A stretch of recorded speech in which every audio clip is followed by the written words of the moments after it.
So, namaste. Namaste, everybody. Namaste, Namaste, namaste, teacher. everybody. Namaste.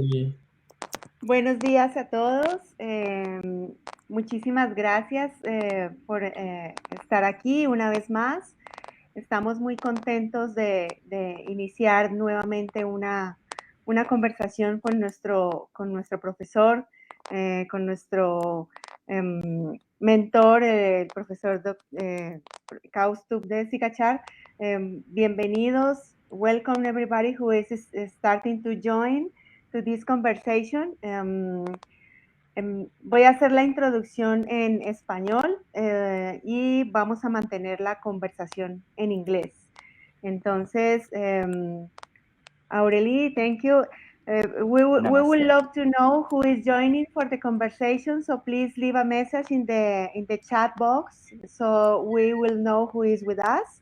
And of course, hi Salaya, very nice to see you here. And of course, you are also allowed to leave your questions to the teacher for this amazing topic that is very, very relevant in these moments, in this special time of in the world, Shanti, the peace, or I think it's even more than that. So thank you so much, Teacher Kaustu, for being with us once again after a long time. And I know you are now again on the road. So thank you for your time, because I know when you are on the road, you are very busy. I am now on the chair. I'm not in the road, but I'm on the chair right now. Yeah, I mean starting traveling again. Yes. I know what you mean. So our dear teacher today is joining us from very, very far away from Singapore. So it's a very big time difference with us. With Colombia, it's like 13 hours difference. So thank you so much for the time, and thank you everybody for joining. Erica, thank you for being here. Chandula, Misa, thank you so much for joining us. So you want to do an introduction? Yes. Professor Kaustubh Desikachar is the grandson of T. Krishnamacharya, the son of Tikabe Desikachar. He has been teaching yoga since 9 years old. Is a doctor in Madras. He has a PhD in Madras in the university, and he has been teaching the Bini Yoga tradition for a long time ago now. So, without more introductions, teacher, please honor us with a chant if you wish, if you feel comfortable. Of course, it's very important to begin with the chanting. Let us begin with one of the peace chants.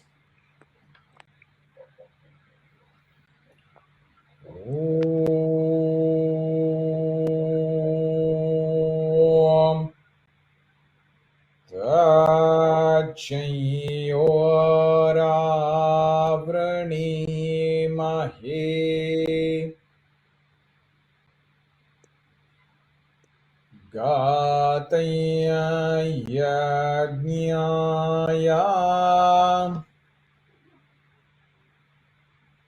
Gataya Yajnapataye Daivi Swastirastu Naham Swastirmanushebhyaha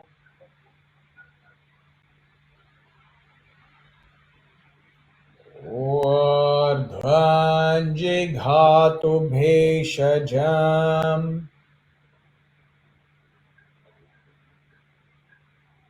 Shanno astu dvipade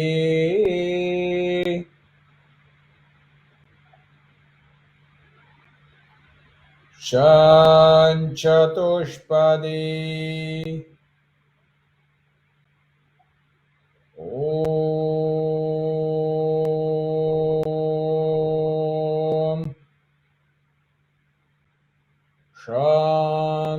Shanti Shanti.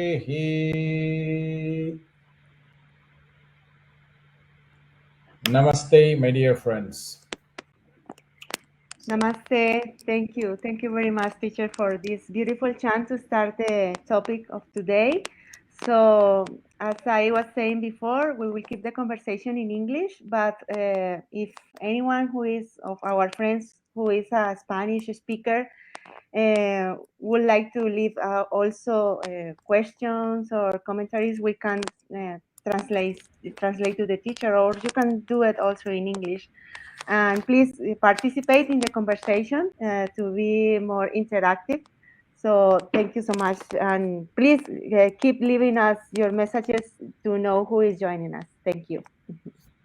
So we will go ahead with the first question to the teacher Kaustup. In the yoga field, we hear very often the word Shanti. And it's also a very present mantra in yoga classes. But maybe we don't fully understand its meaning. Could you give us your thoughts of this concept according to Vedic tradition, please? Thank you, sir, for your excellent question. Yes, you are right. We are hearing this word Shanti quite a lot these days without really fully understanding what Shanti means.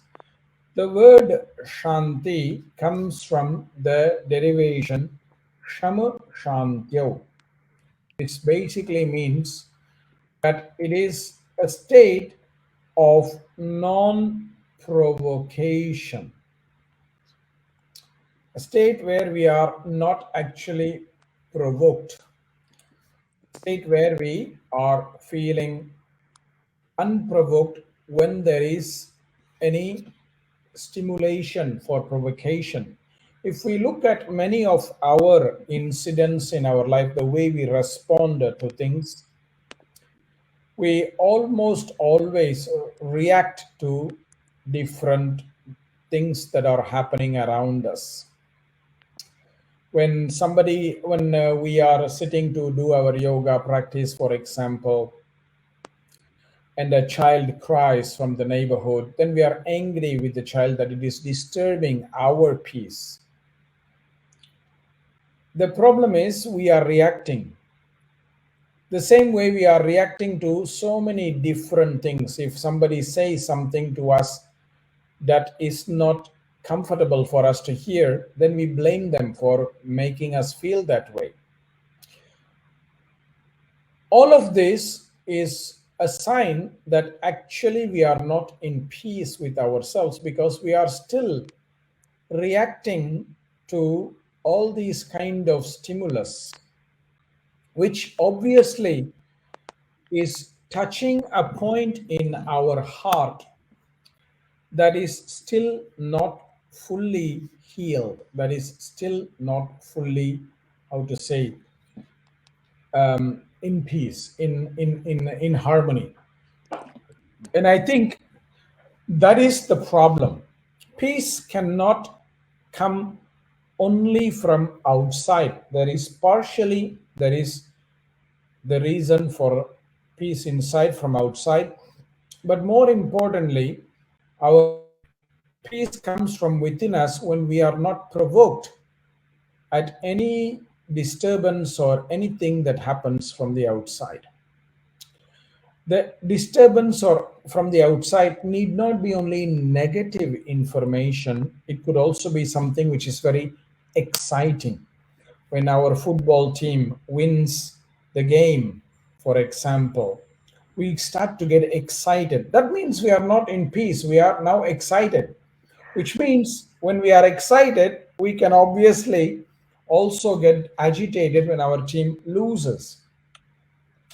So that's why the concept of Shanti is a state of non provocation. People use the word peace very mildly, but peace is something that is a state of non provocation, non reaction to anything that happens from the outside, to remain calm. That's why, be it a good news or a bad news, we remain calm. That is the state of peace. Hmm. Very interesting, teacher. Thank you so much. Yes. Something, of course, very difficult to reach in these days is I not think the absence of conflict. It's not only your, that. your question was not, is it easy to achieve peace? Your question was, what is the peace according to the definition of the Vedic tradition? Right, right. But thank you so much for that broad concept because, yes, of course, we in yoga classes we tend to be uh, we have provocations around the environment that we try to create. So yes, to keep the focus on the class and keep the calm, as you mentioned, is very important and challenging for yoga teacher and students, of course. I Um, feel, especially in the yoga classes nowadays, there is actually a lacking of peace. good And point. this, yeah, especially because a lot of people in yoga classes are becoming more and more narrow minded, more and more close minded, more and more judgmental, and getting disturbed by small things. And there is partially a reason for that. Partially in the beginning stages of practice, yoga makes us more sensitive. So we become more affected by the stimuli because of this heightened sensitivity. And when we have that, we get agitated, we get disturbed very easily because we become very sensitive.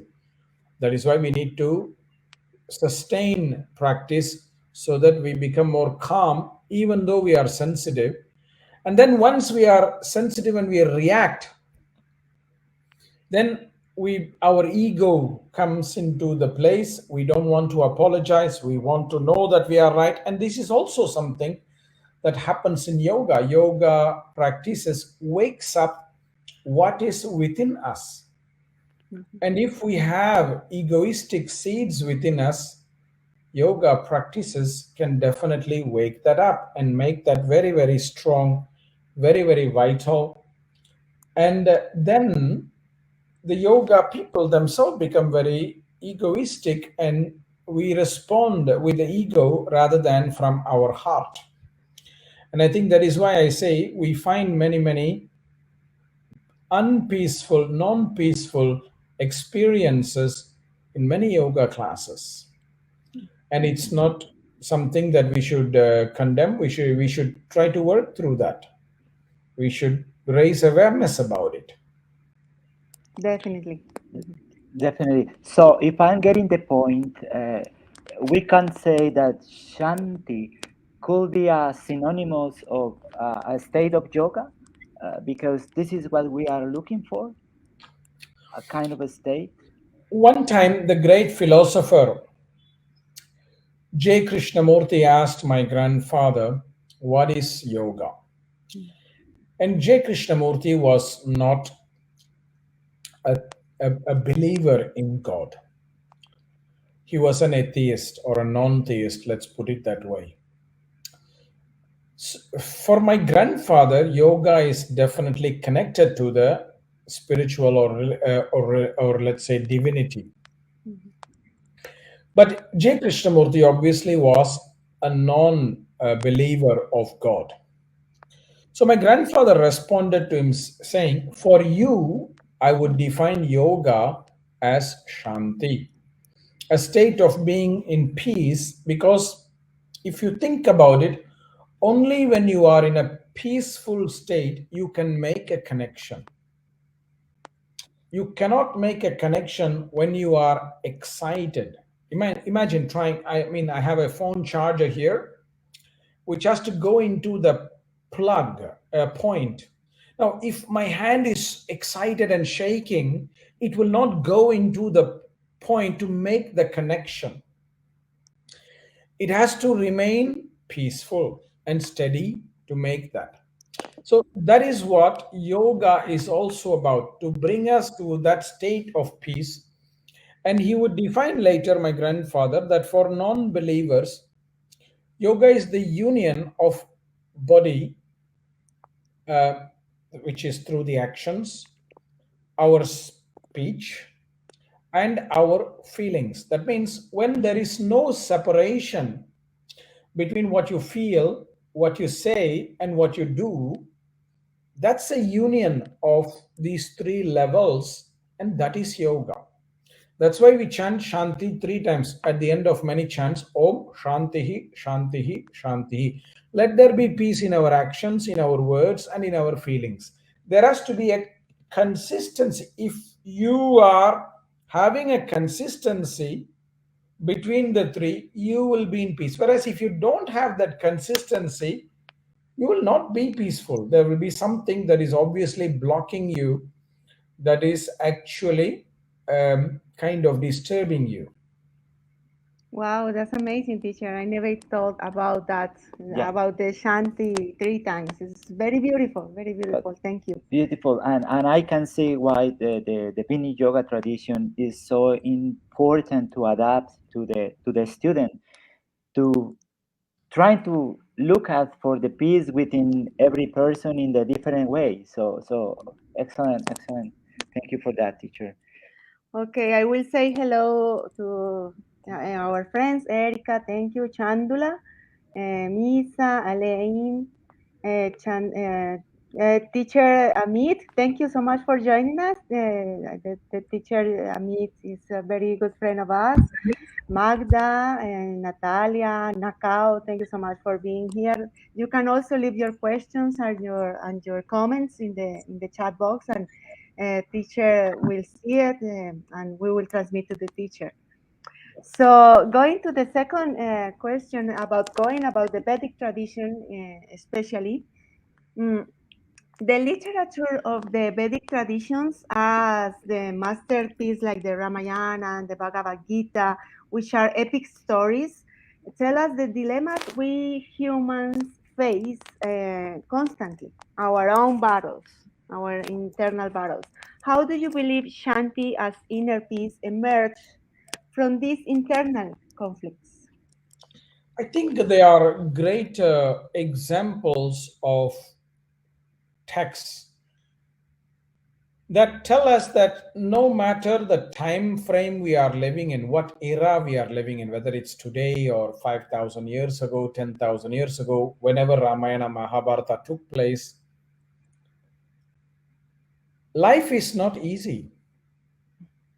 Life will always have its complications: greed, jealousy, envy. All this is part of humanity. We can search for a state of uh, all these where these values are not there. Then we are only pursuing an altruistic dream. We are not living in reality. Mhm. It's natural for us to have all of these kind of circumstances. And the beauty about these teachings, especially the Ramayana, for example, is the example of Rama, that no matter what was the stimuli from outside, he remained in peace. When his father told him, okay, now you are going to be appointed as the next king, he was in peace. He was like, okay, no problem, father, I accept it. A few days before he became king, when he was told, you have to leave the kingdom and go to the forest in exile because this is your wishes of your stepmother, he accepted it without even getting agitated. He said, okay, no problem. So he's a classic example of how he remained in peace because he was so deeply anchored to his dharma, to his true nature. And that is one of the greatest things about peace, is when we are very, very connected to our swadharma, No matter what the challenges, we will remain in peace, because even though there is some challenges that happen, we will know that okay, in the future something will become more easier. We just have to learn to endure this tough moment without reacting, because when we are reacting, we act and we make certain decisions that we will regret, that will hurt somebody, that will hurt us, that we will regret. And that is why the need for being in a peaceful state is so important, but it is not at all easy. I cannot say that I have learned yet the art of mastering all these provocations and the art of being in peace. I am not. I am not always peaceful. I wish I was more peaceful, but this is what Ramayana teaches. Even Rama was not peaceful at certain moments. So, if that is the case for Rama, a god, the great god, a great example of the highest nobility, that he had difficulties sometimes and he lost his cool and he lost his peace, how difficult it must be for each of us. That's why we must not think that we are entitled for peace Mhm. as in very easy way. We have to feel very grateful if we can be peaceful some moments of our life, and that's enough, because when we are peaceful for some moments of our life, it creates a great connection that is so valuable, and it creates a change in us that is long lasting, even at other moments from then on, which may not be so peaceful, which may not be so easy for us. Yes, teacher, and I think that is kind of an obsession today.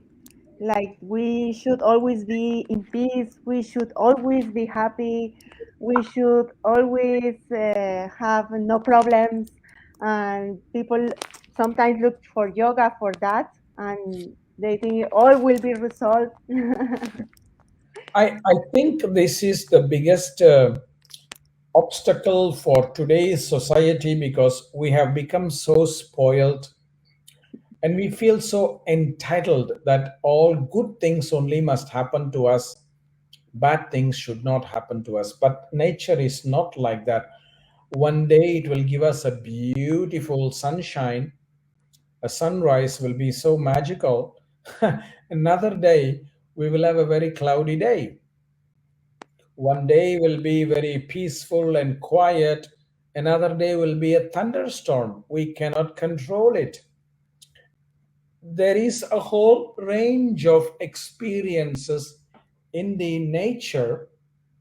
The same with our body, which is kind of like a nature. We have a whole range of experiences. Some days will be very good for us, some days will not be so good for us, and we need to learn to accept both rather than just expect only one. How boring it'll be if you had the same experience every day, every moment. Just ask yourself this question. Yeah. Definitely. Let's say you have the most delicious food that you want in this whole world, something like, let's say, an ice cream or a cappuccino or a pizza or masala dosa or whatever that you like favorite. Now, can you have that every day? At one point, you yourself will be fed up with that. The same is true for our happiness. We cannot be in happiness every day. We cannot always want pleasure every day. It just is not possible. Yes, Chandula about that is saying thank you, doctor. Much needed words to hear. We have become spoiled and demand things to remain sane. Sri Lanka. Chandula, namaste. It's not only in Sri Lanka, it's all over the world. It's the same problem. We are demanding more and more rather than accepting that there will be differences. You take a company, a business, for example, they want more and more profits each year. They are not happy if the company is making the same amount of profit the next year. They want more. What's wrong with the same amount of profit? What's wrong with 1 year less profit more? That's nature. Yes. You have a tree in your garden. 1 year it may give 40 apples. Next year it may give only 10. That's normal. Mhm. You can't tell the apple, no, next year you have to give 50, next year you have to give 100, next year you have to give 200. You cannot do that. It's impossible. Right. But your answer, teacher, open up a little bit this topic, because the connection that we are lacking is, let's say, the cosmos. As you have been teaching us about the connection with the stars. Sometimes I know in India is a tradition that pick up the right person, looking at the connection with the stars. But of course, it's difficult because relationships can drive us in a different connections in a different situations. So how you see this in terms of the cosmos and the Shanti with this? Stars are definitely playing a very big impact on our life, our choices that we make, whether we are conscious of it or not. But in astrology itself, they say that they are only like a guiding principle. Knowing what star will affect us in what way, we can be prepared to face these kind of obstacles, and we can have conscious remedies of action. Like, for example, if through the astrological chart we know, we find out that, okay, you and your wife are going to have conflict in this time frame, it will not be always, it will be in this time frame, then it's better for you to be mentally and emotionally prepared for that and say, okay, at this time we have to be careful. It's not you or me, it's the stars. So let's take a little distance and let's not get into too many arguments that will make the problem even worse. So you can bring that awareness to daily action and not just blame the star and do nothing. Oh, it's the stars, I'm going to fight like crazy. That's not really how astrological calculations work. We have responsibility as well. We have responsibility as well. And the astrological chart, the stars are one factor. We have so many different factors that are also contributing to the way we are actually um, living our life. And the stars are definitely above us. But don't forget, there is somebody else above the stars who also has an impact on us, and that is divinity. So sometimes our stars could be horrible, but because we are having such a deep and dedicated connection to the divine, the stars have no power over us. They just calm down because there is somebody above the stars. The stars are not the ultimate boss. There's somebody else who is the ultimate big boss. Okay. I see. Very Excellent. So interesting. thank you so much for answering that, teacher. Moving on with the third question to you. Shanti is a very remarkable connection through yoga practice. But before creating a sustainable peace, it seems like we need to pay attention to other aspects, like being trustworthy and having the intention of forgiveness. Do you believe that during and after conflicts is something that we need to work constantly on?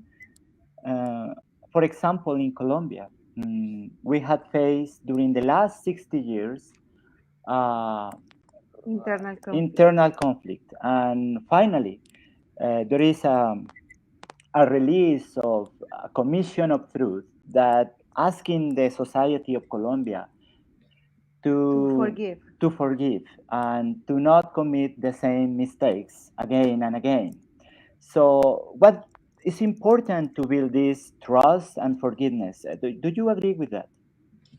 Um, Actions like forgiveness are a way to resolve the conflict, and they are very important platform of um, for stabilizing the peace both inside us and, if possible, outside us. What prevents forgiving somebody is usually two things. One is the ego, and the other is our attachment to the loss, which need not be from an ego point of view, but it could be from the point of view of pain. Like, let's say, for example, somebody's family member was murdered very, very brutally.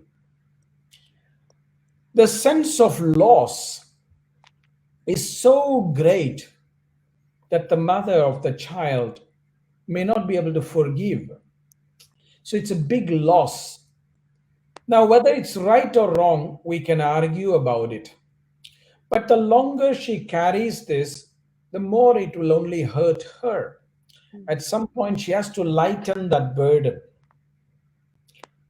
So it's two things that usually prevent us from forgiving, which is usually the ego, and the other is a sense of loss. And it's not easy either way, because grief or loss is also a very difficult emotion to let go of.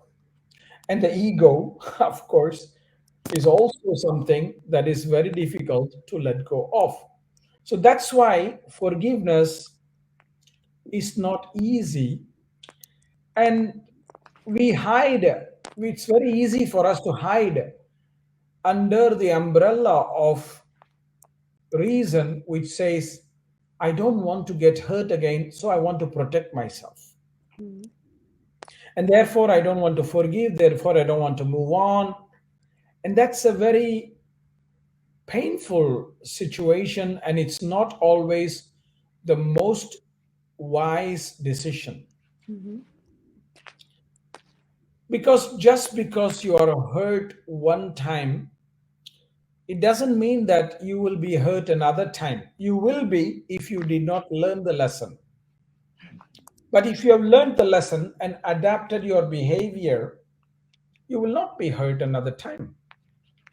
So you can still be open, but function differently. Function differently. And this is very, very important. And definitely, when you forgive, you will gain Shanti on yourself. Um, I don't think it's a guarantee, but it is one of the requirements to gain. Let's put it this way: if you don't forgive, you will not achieve Shanti. Mhm. Definitely. Right. The opposite is true. But because sometimes we may forgive, or we claim we forgive, but we don't necessarily forgive. But don't forget that forgiving somebody or not forgiving somebody is not the only reason why we are not peaceful. Absolutely. Yes. The more important point is coming to a state of acceptance of yourself as who you are rather than what you are expected to be or what you are thinking yourself to be. And I think this is very, very important. A lot of people, they don't accept who they are, even though they know that what they are doing and how they are expressing their life and living their life is not really what they are meant to be, but they don't want to change. And that is the issue. Yes. For example, look at this situation nowadays in India about the differences between religions that live as a neighbors and just in front of them, each everyone in front of the other. So and the other way, the conflict between nations. So finding this forgiveness is makes things very difficult when you escalate the situation, not only personal, but when it takes this umbrella of nations and structured religions, is it makes things more difficult.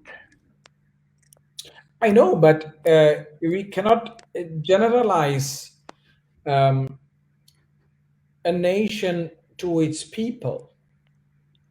Yeah. Um, I, India, for example, for many years has had conflict with Pakistan, our neighbor.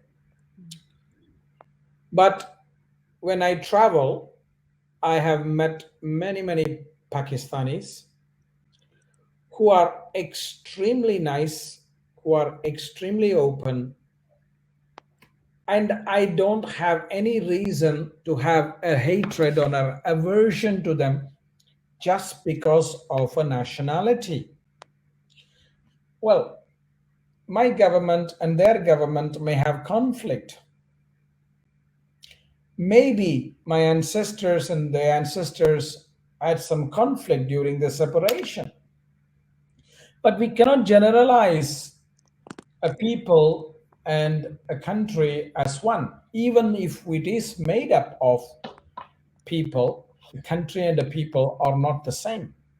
So sometimes we have to be very careful, because if we take the convenient approach of judging somebody, because it's more easy to judge somebody than to think and reflect about every situation. It's less energy to just put somebody in a box. Ah, he's Pakistani, must be bad.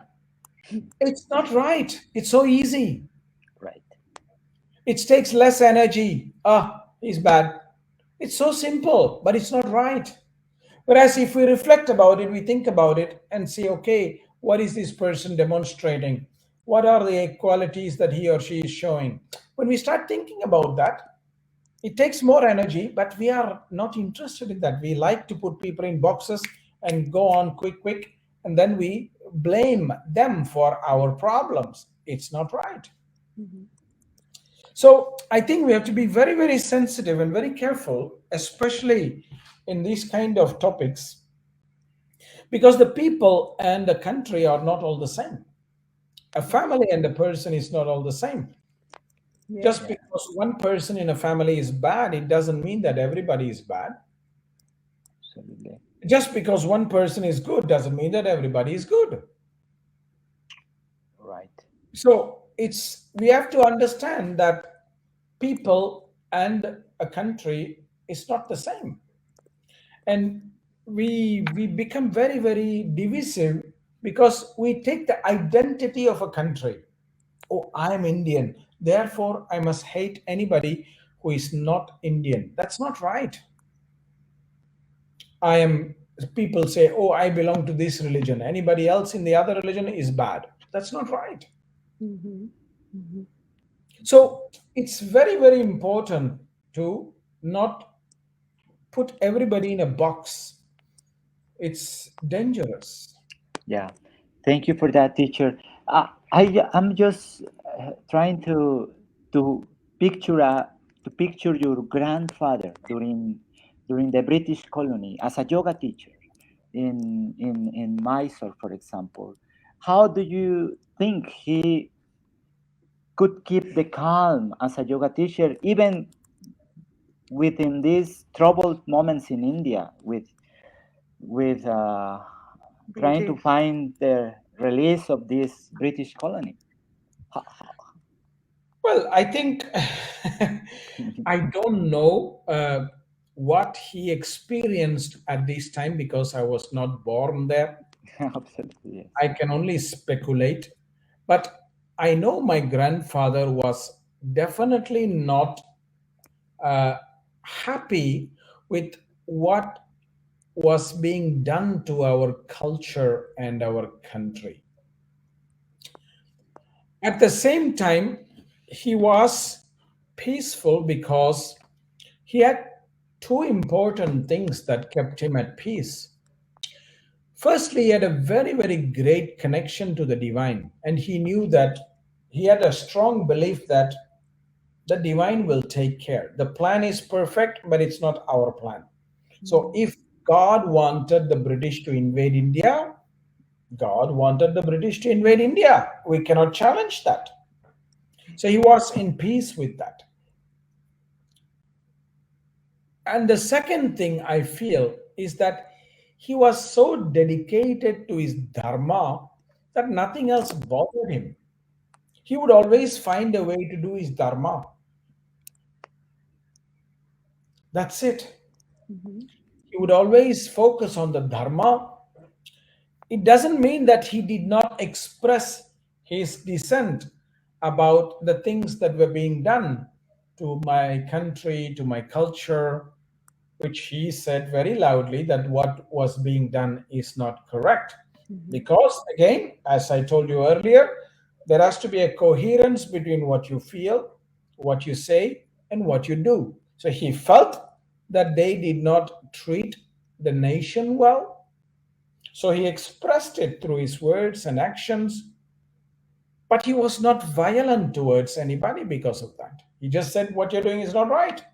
Mhm. Right. Great, great. Thank you, teacher. Well, moving to the next is as humans transform the environment, right? We do not care about the consequences, and in the meantime, we trespass the boundaries. How do you see the role of Shanti to create a connection with our environment? There is a chant in the Vedas where it says that we cannot be peaceful if the plants are not peaceful, if the animals are not peaceful, if the birds are not peaceful, if the rivers are not peaceful. So, peace is a collective experience. Actually, our emotional state, like even happiness, is a collective experience. We all think that it is an individual experience, but it is not. It is a collective experience. Just think about it. If you are eating something very delicious, you are very happy. But in front of the restaurant, you see like a very, very sick, homeless person who is not happy, who is not hungry. But you have the most delicious food. Do you really think you will be happy just looking at that and eating your food? No. You will want him also to be happy.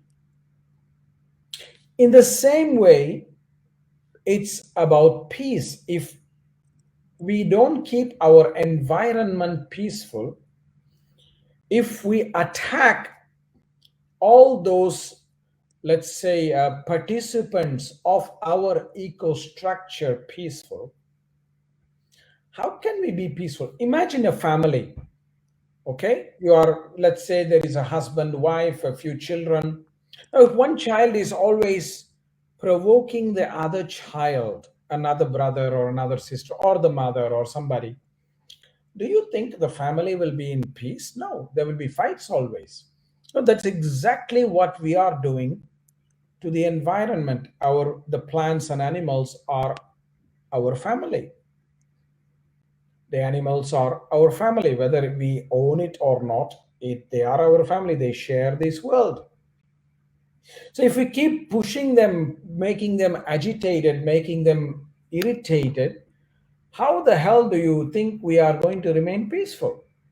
We need to respect them just like we need them to respect us. And I think that is why, not only as yoga teachers, but more fundamentally as a human being, the very concept of being human is to be humane, which is to be kind and friendly to all the participants of our eco structure. And I think that is precisely why we need to honor the environment, we need to respect nature as much as we can Mhm. and honor it in a very, very good way. We have come so far away from that. I really wonder whether it's too late or whether there is still a chance because of what we have created. It's a little bit scary sometimes to think about the way we have gone about deforestation, constructions, plastic waste, toxic waste. Oh my God, it's sometimes a little bit scary when you think about it. Yes, it's a terrible thing about the other species that are disappearing or are under threat also. So that makes me think that we are a reflection of that environmentally crisis because other species are on crisis. So we humans are also in crisis. So that's why we see this way of behaviors with others. Of course, of course, it's like cutting out different parts of our body. Imagine if you cut one finger and then you cut another finger, then you cut one toe, then you cut one part of your nose, one ear. That's exactly what we are doing to this world as a body. We are making extinct one species. We are making extinct another. So basically, we are killing one part of us because remember, it's not just at the physical level. This is at a level of consciousness. Mhm. If we kill a species that is some way, in one way or the other, contributed to us, we are killing a part of our own consciousness. Imagine the bees. Without the bees, we don't have honey. Without the insects, we don't have fruits and vegetables. Now, there are so many people who are calling the bug specialist to eradicate insects and all these bugs from nature. There are so many people trying to do that. So, what are we going to do? We're going to remove the source of our food. That's at one level. But another level, we are removing part of the consciousness because of their consciousness, food grew, which is also conscious, which we have consumed. Therefore, we are all conscious. So, in some way, we are killing a part of us that nourished us. So, there is no win win situation here. We need the bugs, even though they are disgusting. Some people say that. I don't. I find it very attractive. When we say collective happiness, collective peace, it's not just peace within humanity. Humanity cannot be peaceful if other components of this world are not peaceful. Definitely. And I think we are doing the opposite. It's because we are not peaceful, we are creating chaos for the whole universe. And I think that is our flaw. We are the most disturbed species in the world. And we are disturbing every other species. And that's why poor guys, they're running away, they're disappearing. Yes, yes. Totally. Well, you will be happy to know that we share our home with two families of bats. Oh, wow, great. It wasn't easy at the beginning, but now we are used to it. We are used to them. Yeah, Maria And they do- are actually beautiful. Maria doesn't like cockroach, Maybe you will become Batwoman and Batman. yeah, Maybe. Shailaya say beautiful that peace is a collective experience, as you mentioned, teacher. If there are questions, Or please, comments. or comments, please type it down, and we will pass to the teacher. So, Going back to about the topic we say a few minutes before about your grandfather and the issues that arose at that time with the British colonization and how he manifested the inconformity of what way they were doing in the country in India. Uh, what do you consider the role of the yoga teacher in developing a peaceful society? Because I feel sometimes we as yoga teacher are like not entitled to give an opinion or have a position about, I don't know, social issues or even political issues. It's like we have to be in a bubble. I feel that. I don't know. What is your opinion? See, I think one of the problems we have now with many of us as yoga teachers is we are talking at people, we are not talking with people. Mhm. And this is a reflection of not just yoga teachers, but humanity in general. We have learned, we have unlearned the art of conversation. Conversation is to talk with somebody, Mhm. but we don't want to do that. We want to talk at somebody, impose our view on somebody. We talk down, taking a superior position. So, and it happens in so many layers. My yoga is better than yours. You should become vegan. You should be doing, you should do that. So we are always giving lectures to people. The art of just simply having a conversation with a person, being open to what they are saying, even if it is different from what we believe, that's forgotten.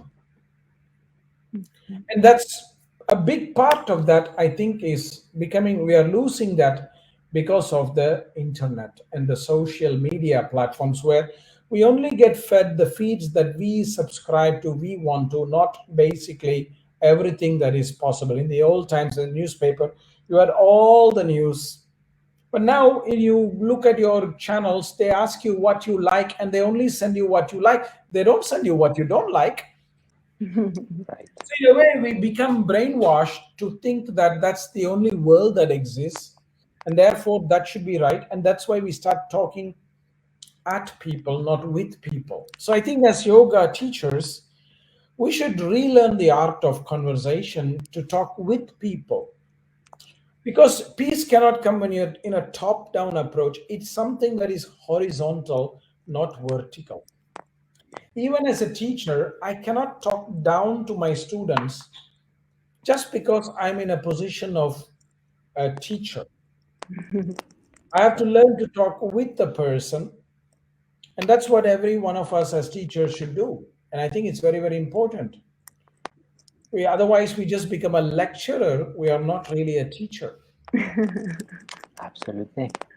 Yes, I definitely agree with that point of view, teacher. Uh, as you mentioned before about our actions, the action speaks more than the lecture. So this is more a simple way. If we behave as a yoga teacher, digamos, accurately, properly, so this is a good example, I guess. No, in terms of lecturing somebody. Yeah. Shalaya, I say we talk at people, not with people. We have to relearn the art of conversation. It's exactly what I said. Yes, yes, definitely.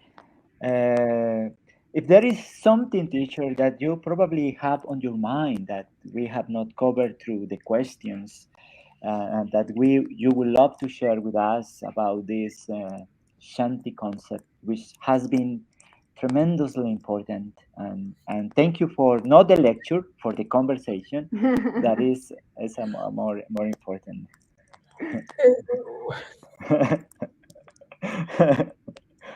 Well, what I wanted to say also is that we must not search for peace desperately, but rather we must search to find our true self. Because unless we know who we are and express who we are never going to be peace with ourselves. And if we are not peace with ourselves, we can never be peace with anybody else. And I think that is the biggest problem with humanity for us, because most of us, we really don't know who we are. We don't know what is our true nature.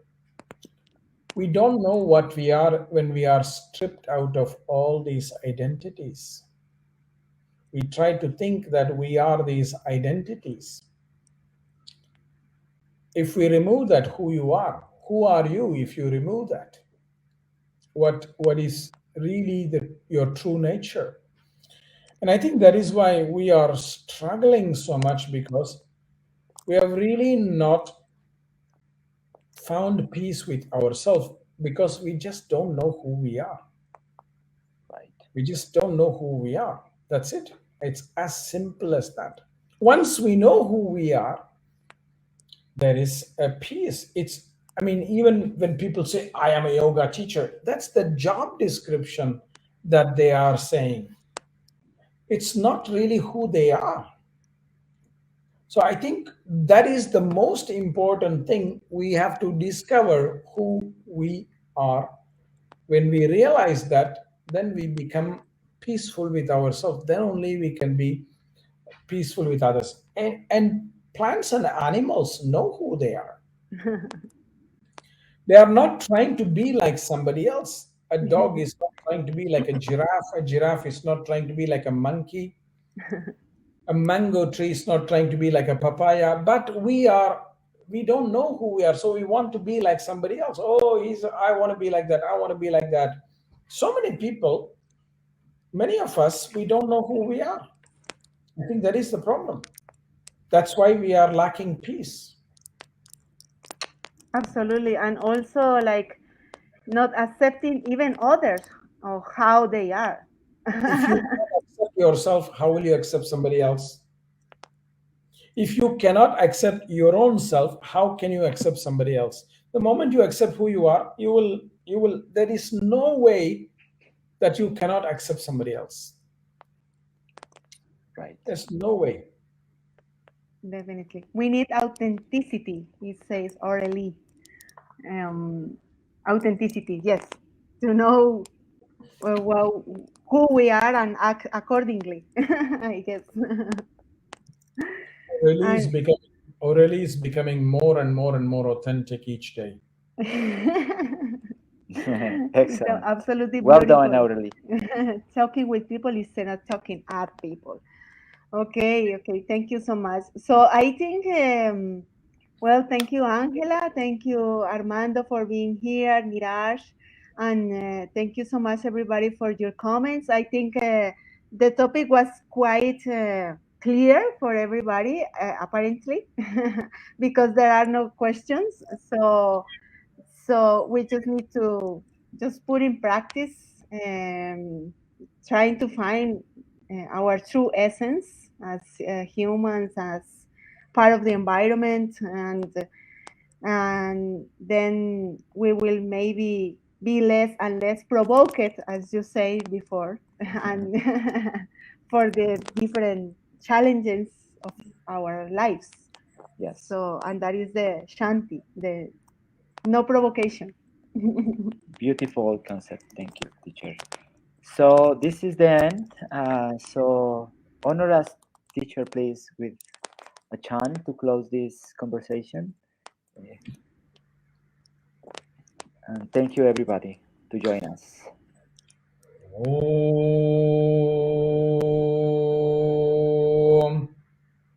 Shanno Mitra Sham Varunaha Shanno Bhavatvaryama Shanna Indro Brihaspatihi Shanno Vishnurokramaha Namo Brahmane Namaste Vayo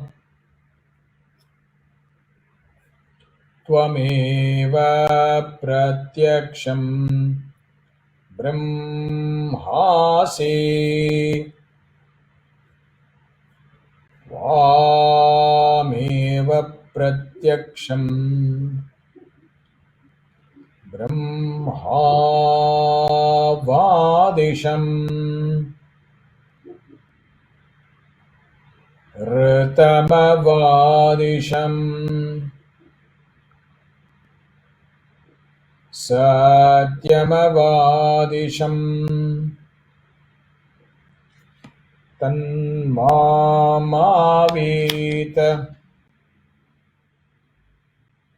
Tadvaktaramavita Avinmam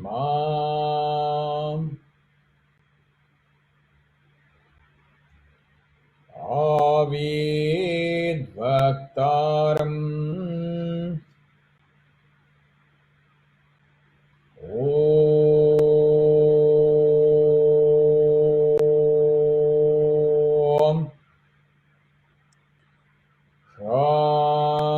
Shanti Shanti Shanti